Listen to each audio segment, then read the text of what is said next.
Bonsoir à toi qui regarde Bicom ce soir. Aujourd'hui, je voudrais partager avec toi une autre thématique, un autre témoignage de ce que l'Éternel a fait dans ma vie. Nous sommes déjà au chapitre 4 et je voudrais te partager comment l'Éternel m'a rendu humble.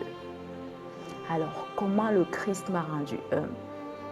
Il faut dire que depuis mon enfance, j'avais toujours pensé que j'étais une personne assez simple, une personne assez humble, une personne assez compréhensive. En gros, le regard que j'avais de moi-même était celui d'une personne qui était toujours la victime, était celui d'une personne qui avait raison et dont le monde entier avait tort. Les gens avaient des choses à me dire, des gens avaient des reproches à me faire. Les personnes qui m'entouraient ne savaient pas comment placer les mots. Parce que je devrais toujours essayer de défendre ma cause. Je devrais toujours essayer d'avoir raison. Dans tous les cas, il fallait que j'aie raison. Et pendant des années, j'ai pensé que j'étais une personne assez humble, une personne assez compréhensive, jusqu'à ce que je me retrouve à servir Dieu. Alors quand je commence à servir Dieu, il faut dire que par le passé, il y avait des activités ou des tâches que pour moi, ce n'était pas de ma catégorie, ce n'était pas de mon ressort. Je m'étais interdit de faire un certain nombre de choses. Mais avec le Christ, dans l'œuvre, je me suis retrouvée en train de faire un peu de tout. Même les choses pour lesquelles je m'étais dit que ça, je ne ferais jamais. Je me suis retrouvée en train de soutenir des personnes et après recevoir des critiques. Mais le lendemain, il fallait que je continue. Je me suis retrouvée dans des situations où il fallait que je soutienne même des personnes avec qui j'étais en désaccord. Parce que je devais remplir ma mission, parce que c'était ma tâche. Je me suis retrouvée en train de faire des choses pour Dieu. Je devais accomplir la tâche que Dieu m'avait confiée. Ça brûlait au-dedans de moi. Et pour accomplir cela, je devais être au-dessus de ma volonté, au-dessus de mon orgueil, au-dessus de mon ego. Et petit à petit, Dieu œuvrait au travers de cela. Petit à petit, Dieu œuvrait. Pendant que je servais Dieu, Dieu me brisait. Pendant que je servais Dieu, Dieu me purifiait. Dieu purifiait mes pensées, il purifiait mes motifs. Et aujourd'hui, j'ai partagé quelque chose sur mon compte TikTok. J'ai dit, je suis humble parce que j'ai compris que ma volonté ne compte pas. Je suis humble parce que j'ai compris que mes plans ne comptent pas. Si mes plans ne sont pas ces plans, alors rien de cela ne peut se manifester dans ma vie. J'aimerais parler à quelqu'un qui traverse certainement un désert. Lorsque tu es appelé par Dieu, tu ne peux pas fuir ta destinée. Lorsque tu es appelé à réaliser des grandes choses, tu ne peux pas t'éloigner du Créateur. Parce que ta réussite vient de ta marche avec ton Dieu.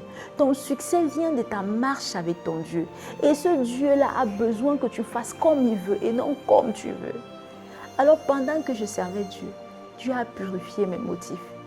Et aujourd'hui, il est vrai que la route est encore grande. Mais je commence à me remettre en question sur des thématiques. Je commence à réaliser que j'ai été un problème pour des personnes. Mon caractère a été un problème pour des personnes. Je commence à comprendre qu'il y a encore beaucoup à faire en moi. Que Dieu a encore envie que je sois meilleure que ce que je suis. Et je lui rends grâce pour cela. Alors l'Éternel m'a rendu humble en purifiant mes motifs. Toi qui me regardes à la maison, quel est cet aspect de ta vie sur lequel tu t'accroches? Quel est cet esprit, ce démon que tu protèges plus que tout? Tu n'as pas envie de lâcher. Tout le monde te dit que ce n'est pas bien, mais toi tu insistes, tu persévères, tu t'y enfermes. Quel est cet esprit qui te retient captif?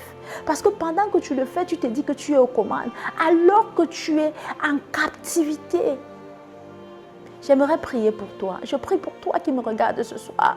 Je ne sais pas si c'est ton caractère qui va te disqualifier. Parce que le don peut t'introduire, mais ce qui va te maintenir, c'est le caractère. Saül était appelé à être roi, mais il a été disqualifié. Il a été disqualifié et il a été remplacé par David. Ce qui m'a toujours intéressé dans l'histoire de Saül et David, c'est que David a commis autant de péchés que Saül. David a pris des femmes qui ne lui appartenaient pas. Il avait des mains tachées de sang. Mais David était l'homme selon le cœur de Dieu parce que c'était un homme qui savait s'humilier. C'était un homme qui n'avait pas d'orgueil en lui. David se saupoudrait de cendres. Il dansait pour le roi des rois. Il n'avait pas honte de lui. Il n'avait pas d'orgueil lorsqu'il s'agissait de Dieu. Je ne sais pas quel est ce caractère en toi qui t'empêche d'accéder à ton prochain niveau. Je prie que le jour tombe, que ce voile soit ôté de tes yeux, les écailles quittent tes yeux, afin que tu puisses voir la vérité telle que Dieu la voit.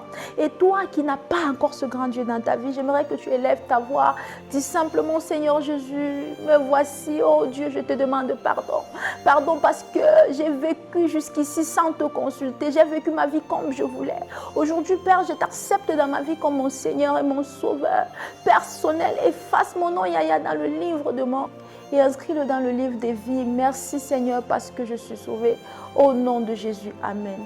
Toi qui regardes cette émission, tu es béni. Je ne sais pas ce que l'Éternel a fait dans ta vie, mais le Dieu que je connais, il agit encore et il continue à faire des merveilles. Tu peux partager ton témoignage en commentaire et certainement, lorsque je terminerai d'explorer tout ce que Dieu a fait pour moi, je viendrai le partager avec les bien-aimés. Tu es béni et on se retrouve très prochainement pour le chapitre 5 de cette saison 2.